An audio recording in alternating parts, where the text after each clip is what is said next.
Gracias por estar con nosotros. Muchas gracias a ti, Rosa María. Encantada de estar en tu programa y sumarme a los lamentables hechos que estamos viviendo y que son muy preocupantes, ¿no?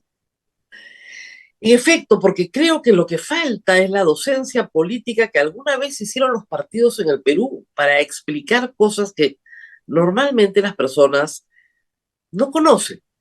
Por ejemplo, el artículo 116 de la Constitución establece que el presidente juramenta el 28 de julio del año en que ha sido elegido. Por lo tanto, la Constitución ordena un cronograma electoral que se realiza esa elección en el primer semestre del año. No puede realizarse en el segundo semestre del año, ni después del 28 de julio. ¿Por qué esta camisa de fuerza? Habría que explicárselo al público. Mira, creo que es importante entender que el Estado se tiene que organizar en base a reglas. Eso es lo que nos hace una sociedad civilizada.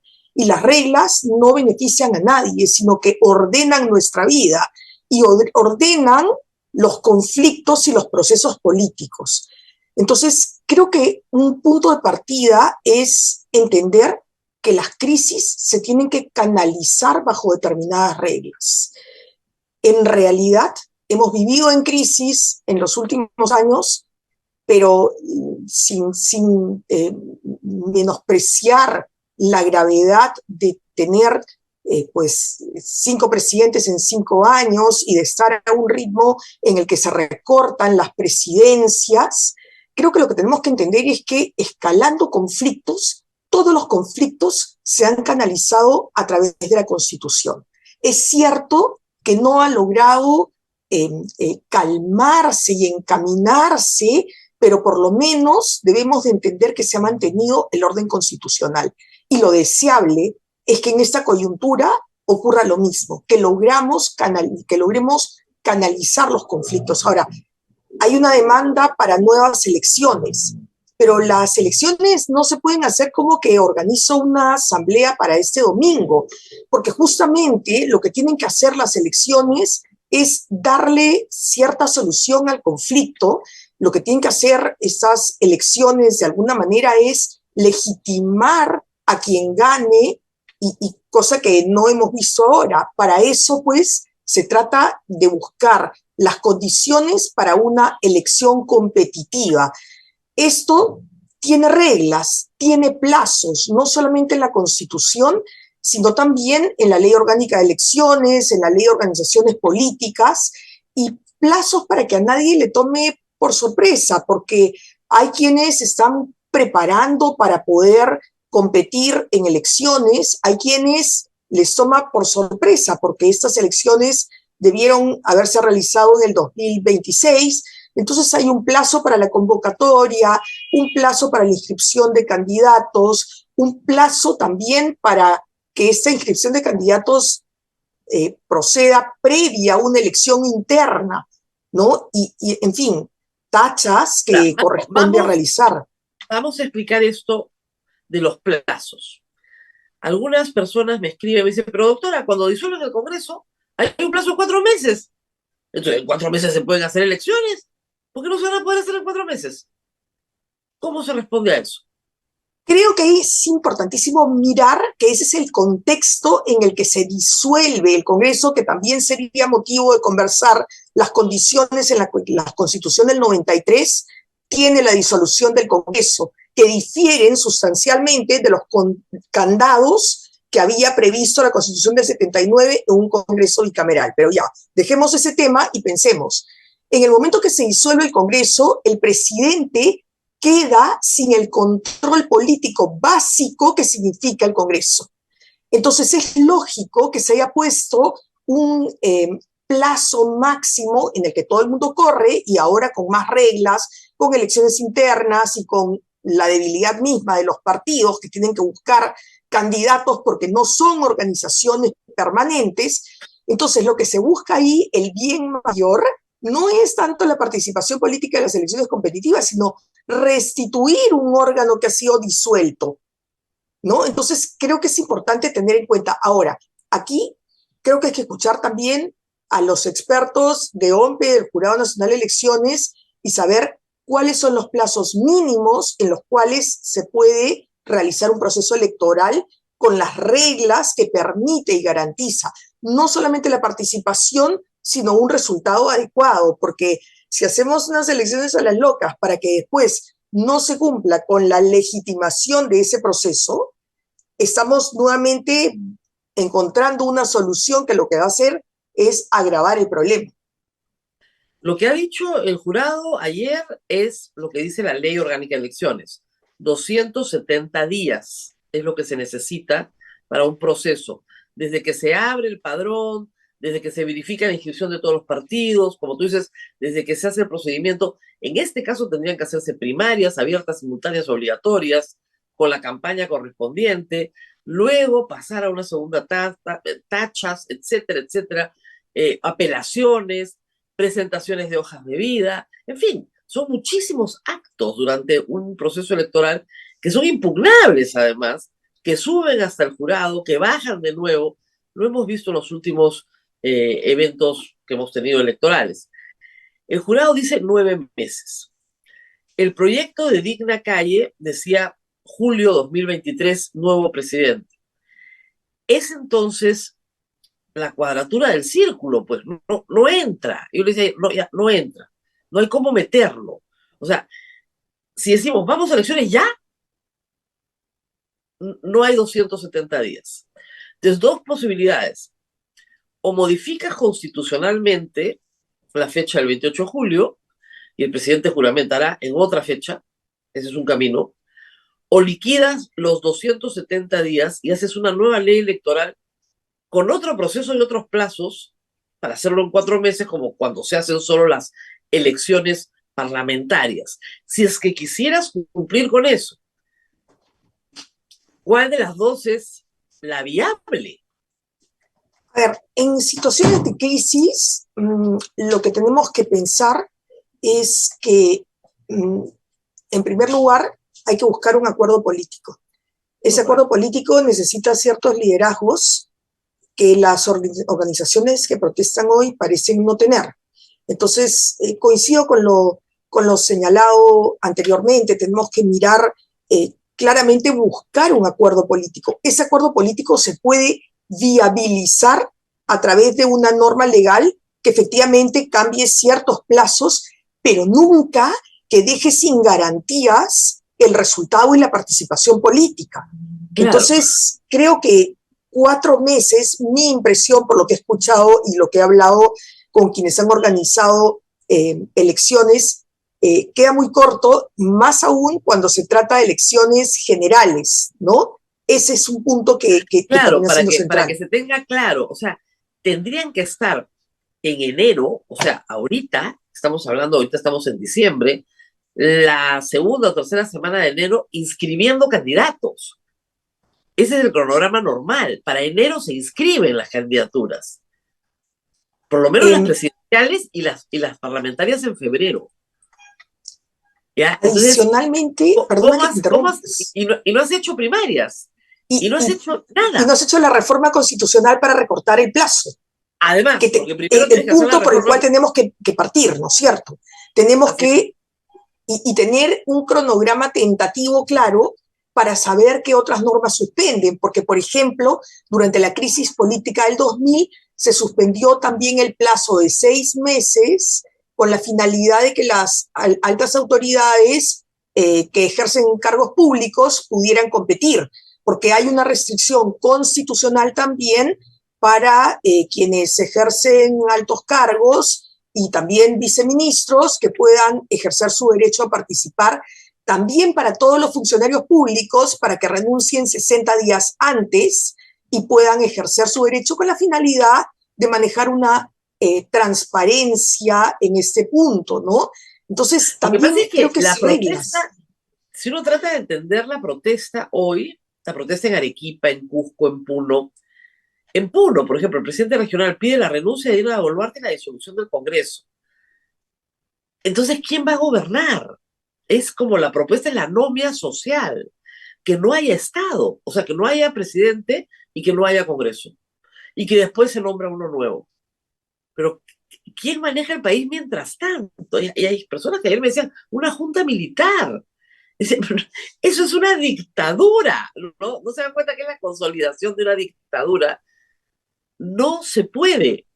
Ahora, en la otra mano, hay que decir también, doctora, usted trabaja muy cerca del Congreso, pero yo esperaba ayer el debate sobre la propuesta ya presentada ayer mismo de la Presidencia de la República para el adelanto de elecciones. Y sin embargo, ese debate ayer no se pudo dar en el Pleno. Estaban ocupaditos en unas trompeaderas locales, entre uno que le pegó, el otro no sé qué, se lo mandamos a ética, uno que le decía imbécil. Pero es posible exonerar el trámite de comisiones a ese proyecto, que además se parece mucho al de Digna Calle, salvo por las fechas. ¿Eso es posible que esta semana se pueda aprobar ese proyecto? A ver, lo que señalaría es que la Comisión de Constitución ya había aprobado por mayoría simple, ¿ya? No había, no se vislumbra a partir de la votación en la Comisión de Constitución que eso reúna 2/3 de los votos que supone una reforma constitucional. Pero ya había un dictamen aprobado. Ese dictamen está en el Pleno y entiendo que ayer, por lo que trascendió en medios, había, se había priorizado para que pueda entrar a debate en el Pleno.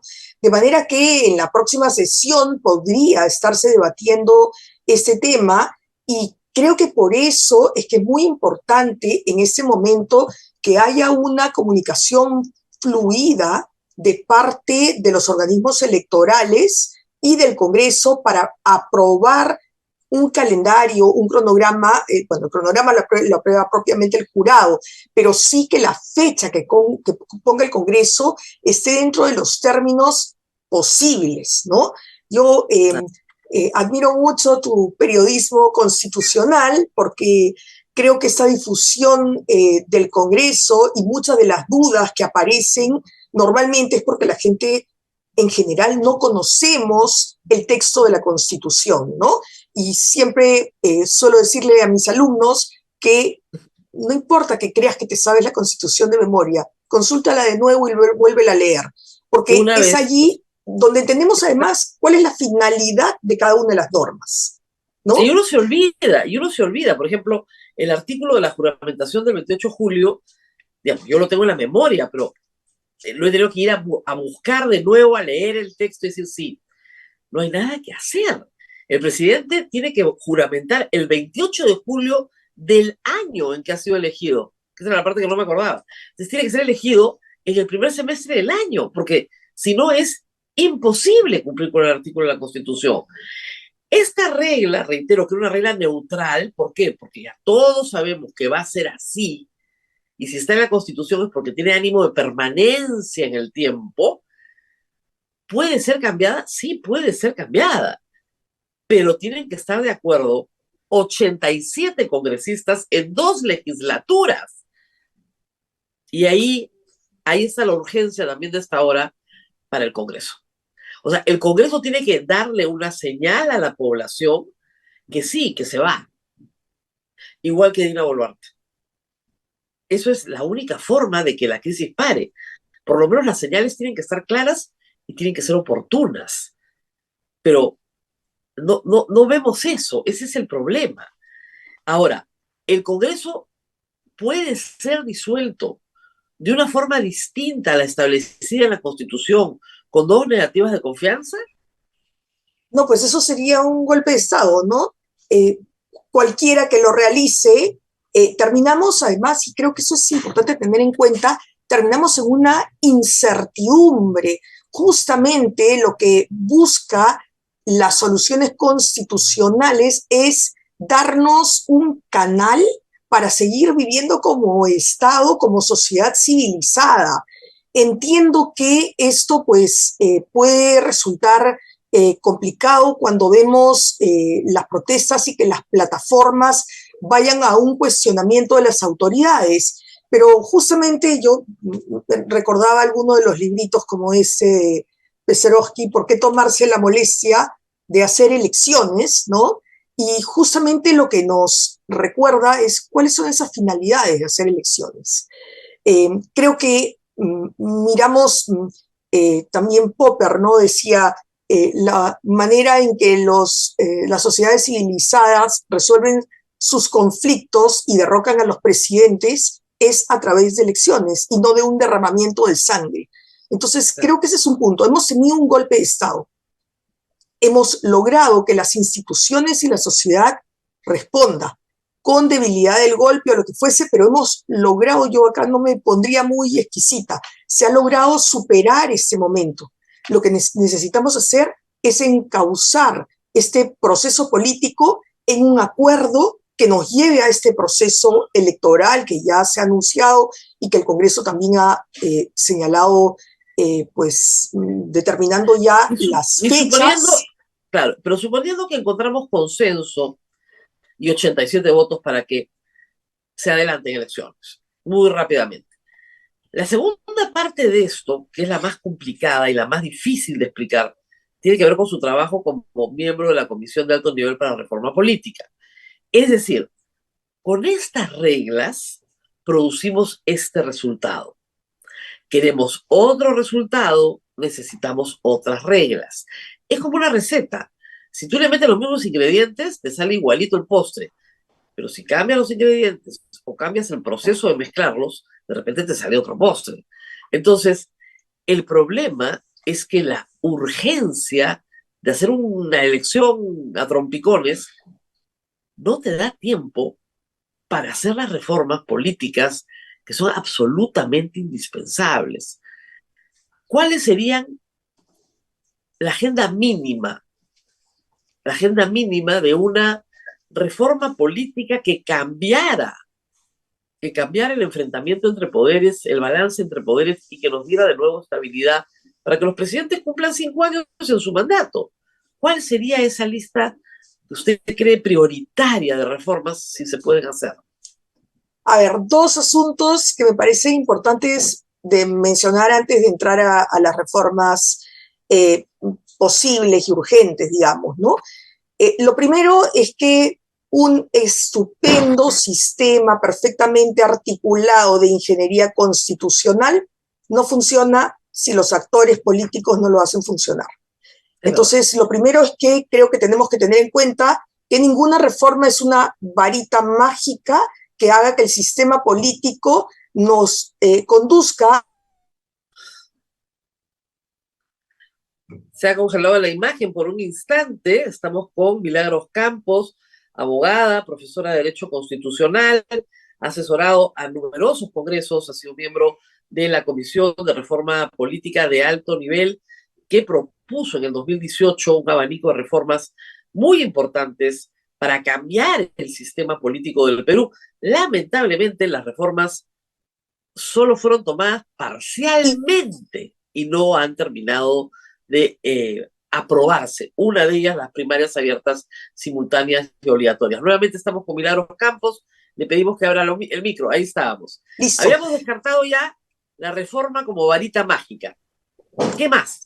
Entonces, lo segundo es políticas públicas, actores políticos, políticas públicas. Ahora, entremos a lo que me preguntabas y que creo que acá hay que buscar consensos. Yo propondría que como reforma mínima posible y de alto impacto, tendríamos que restaurar, por más de que parezca pues contrafáctico, la necesidad de eliminar la prohibición de reelección parlamentaria inmediata. ¿Por qué? Porque en el Perú no hay carreras políticas, porque lo que ha habido es en exceso renovación y no ha habido justamente lo que hace que tengamos un cuerpo más experimentado de políticos que hagan política. Y Entonces, que sean claro, líderes en su comunidad para poder llegar a un acuerdo. El problema hoy es que no hay liderazgos. Ese es el problema hoy. ¿Y cómo logramos eso? Supone lo que tú haces cada día, docencia constitucional, política, y supone también que sean las propias autoridades que logren explicar las reformas, porque esta no es una reforma que se pueda llevar a cabo entre Ejecutivo y Legislativo. Necesitamos que se socialice, que haya una deliberación pública sobre este tema. y con ello, pues, cambiar también un poco la agenda y pensar en qué país queremos. Lo segundo que creo que es muy importante y lo hemos visto ahora es que tenemos que cambiar ese sistema de responsabilidad del presidente de la República durante su mandato. Las normas que tenemos son insuficientes. Yo opto más bien por la propuesta que viene haciendo Francisco Iguren desde que escribió su libro por el 2006, ¿no? Y que ¿Ah? señala que ese artículo 117, que dice que solo puedes procesar al presidente de la República o acusar al presidente de la República durante su mandato por cuatro causales, que lo amplíes a delitos que incluyan corrupción, que incluyan graves delitos, por ejemplo, pues un homicidio calificado o Claro. temas que Ahora, tengan. ya hay que decirlo, Mili, el tratado que el Perú ha signado, ha firmado contra la corrupción de Naciones Unidas, el artículo 30 manda al Estado peruano que el sistema de inmunidades y privilegios para altos funcionarios no puede sustraerlos de la acción de la justicia en materia de corrupción. El Perú ya firmó ese tratado. Tienes que adaptar la Constitución a lo que dice el Tratado contra la Corrupción. Entonces, los delitos de corrupción entran todos. Pero además, por último, si no quieren poner un listado de delitos porque no se les ocurre, eliminas el 117. Punto, lo derogas. Y el presidente tiene el mismo tratamiento que un ministro, que el presidente de la Corte Suprema, que un congresista, en el manejo del tratamiento de los delitos que cometen. Que es una protección adecuada y suficiente, ¿eh? No requiere más. En la medida que no Coincido, cometa delitos, claro, por supuesto, pensando en eso. coincido, porque además, si hacemos una mirada comparativa en la región, no existe un presidente que tenga una protección tan absoluta como el que ofrece la Constitución del Nadie. 93, que repite, Amigos de otros países, una abogada brasilera me decía, no entiendo por qué no tienen impeachment en su constitución. que es, No, nadie lo entiende, porque efectivamente nunca estuvo. De otro lado, tenemos también una institución, o sea, si tenemos un régimen presidencial atenuado por las instituciones europeas parlamentarias, asumamos nuestro rol, nuestro sistema, digamos, presidencial y cambiemos el Congreso cada 2 años y medio. De manera total, parcial, por tercios, por mitades. Ustedes propusieron por mitades, pero eso es una forma de desfogue del conflicto social. Inmediatamente baja el conflicto social, porque siempre, y eso es lo maravilloso de la democracia, las cosas tienen fecha de caducidad, van a cambiar. Lo horrible de la dictadura es que nunca sabes cuándo acaba. Lo lindo de la democracia es que acaba, es como un partido de fútbol, tiene un número de minutos que se juegan y se acaba y todo cambia. Y vuelves a empezar, y vuelves a empezar. Cambiar al Congreso cada 2 años y medio es una válvula de escape también para calmar a la población. Eso sería razonable y eliminamos la disolución del Congreso para que el Congreso no tenga esta guerra permanente con el Ejecutivo. Se elimina, pero eso sí, cada 2 años y medio me cambias un segmento del Congreso y cambias la correlación de fuerzas políticas en el Congreso. ¿Sería lógico? mira, Rosa María, yo he tenido una evolución, un cambio total en ese punto. Siempre me pareció que la renovación del Congreso, que no es revocatoria, creo que también eso es No. importante mencionar, se cumplen los periodos, lo que hacía es que haya una eh, campaña permanente y que esto podía incentivar conductas populistas y menos consensos, ¿de acuerdo? Pero hace algunos años y a la luz de lo que hemos visto en nuestros propios procesos políticos y además a la propia volatilidad que tiene el electorado, necesitas efectivamente que el Congreso represente. Y creo que esto, lejos de tener la amenaza de quitarle la mayoría al Ejecutivo, al final de cuentas podría recomponerla, ¿no? Porque lo que hemos visto justamente es que el electorado, que al final es el soberano y el que va a resolver los conflictos, irá tasando y manifestará con su voto si quiere premiar al presidente o si quiere premiar a la oposición del presidente. Y el presidente ajustará su conducta también a esto. Entonces me he vuelto una defensora de esta renovación porque creo que la disolución, como Eduardo Ardiat lo llama, han constituido disolución y vacancia armas letales o nucleares que hacen que los mecanismos de control se vean como mecanismos muy soft, muy suaves para Claro. el control político, ¿no? Y debo decir que acá es necesario recomponer el control político para buscar con ello, pues, efectivamente, que exista Una un mayor balance de estabilidad, poderes del Estado sin que quieran eliminarse unos y otros. claro. Entonces, para que se entienda bien, la idea es esta. No hay disolución del Congreso, pero hay una renovación, un cambio con fecha fija, con cronograma. ¿No te gusta el Congreso? Espérate unos meses, ya va a cambiar. Va a cambiar. Cada 2 años y medio, la correlación, y está en tus manos. El voto está en tus manos. Primer acto. Lo segundo es, el presidente es un ladrón. Ah, que se le juzgue. No se puede escudar en la inmunidad presidencial. Eso no sé. Ahora, que se mantenga la vacancia por incapacidad moral para personas pues que efectivamente tienen un problema psíquico, ¿no es cierto? Está mal, o sea, de la mente, ¿no es cierto? Pero no para utilizarla para hacer una revocatoria de mandato de presidencial que en nuestra constitución tampoco existe. Entonces, aclaradas las cosas, los dos poderes tienen un nuevo equilibrio y podrían manejarse mejor, ¿no es cierto? Ahora, hay otros temas, doctora, que también están sobre la mesa. Hacer primarias es, creo yo, en el Perú, sin partidos políticos sólidos, indispensable, porque es la sustitución a esa falta de institucionalidad partidaria. Pero para hacer eso se necesita tiempo y no hay. Y además a los partidos no les gusta, ya lo Así hemos visto, es. no les gusta. La ley ya se aprobó y se han excusado ya 2 veces de hacerlo, 2 veces de hacerlo por el COVID. Y ya no hay COVID. Entonces, tendría que hacerse primarias. ¿Cuánto le añade al cronograma de 7 meses hacer primarias abiertas, simultáneas y obligatorias? Eh, Creo que lo que habría que pensar la vez pasada también fueron los organismos electorales quienes se sumaron a este pedido de no hacer las Primarias. PASO peruanas, ¿no? Porque se dijo que eran un copy-paste de otros procesos. En realidad, ni Argentina ni Uruguay tienen un proceso similar al diseñado. Lo que tenemos que mirar más allá de que se hagan las elecciones primarias abiertas, simultáneas y obligatorias, es cuál es la finalidad del tema. Yo siempre creo que la manera de entender las reformas políticas es entender cuál es el diagnóstico de la sociedad, qué objetivo tiene la norma que quieres dar y solo así debatir alternativas, ¿no?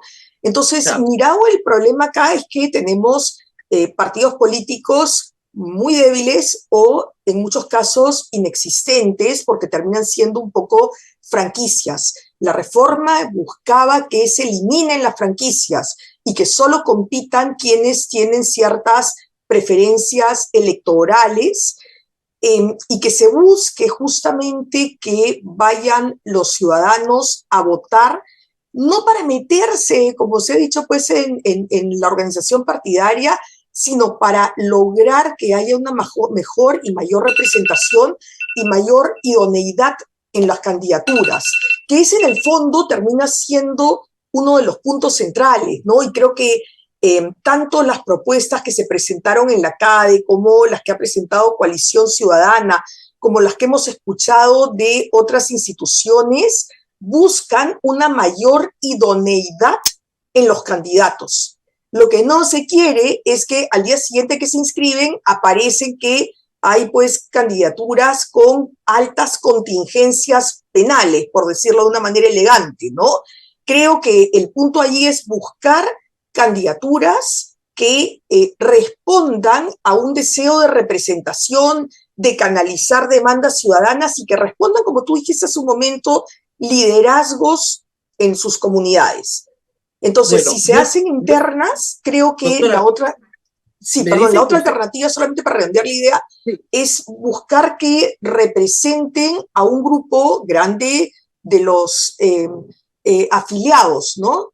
Suponiendo que esto funciona de esta manera, porque lo que hemos visto en las elecciones pasadas es que el número de afiliados que participó era realmente menor al 10%, ¿no? mínimo, pero mínimo, muy poco representativo. Doctora Campos, me indican que usted tiene un compromiso y que tiene que partir. Yo espero verla también en las pantallas. La doctora Campos es profesora universitaria y se necesita mucha docencia, con mucha calma, escuchar a los jóvenes que están protestando hoy en las calles y decirles, bueno, esto que estás planteando sí se puede hacer, si se dan estas condiciones. Esto que estás planteando no hay condición alguna para hacerlo, o esto que estás planteando es una muy buena idea y se puede hacer, pero que es necesario que se sientan por lo menos atendidos en su reclamo. Y yo lo que veo ahorita es que nadie está discutiendo eso que están pidiendo. O sea, después vamos a ir sobre eso, ¿no? ¿Por qué una asamblea constituyente no es posible? Eso hay que explicarlo una y otra vez. ¿Por qué no se puede hacer elecciones el próximo fin de semana? Porque no es una asamblea. ¿Por qué si renuncia a Dino y se disuelve el Congreso, nos quedamos sin poder en el Estado? ¿Quién gobierna? Entonces, eso hay que explicarlo despacio y despacio y despacio para que se entienda. Muchas gracias por haber estado con nosotros. Ha sido usted muy clara y vamos a tenerla nuevamente en el programa.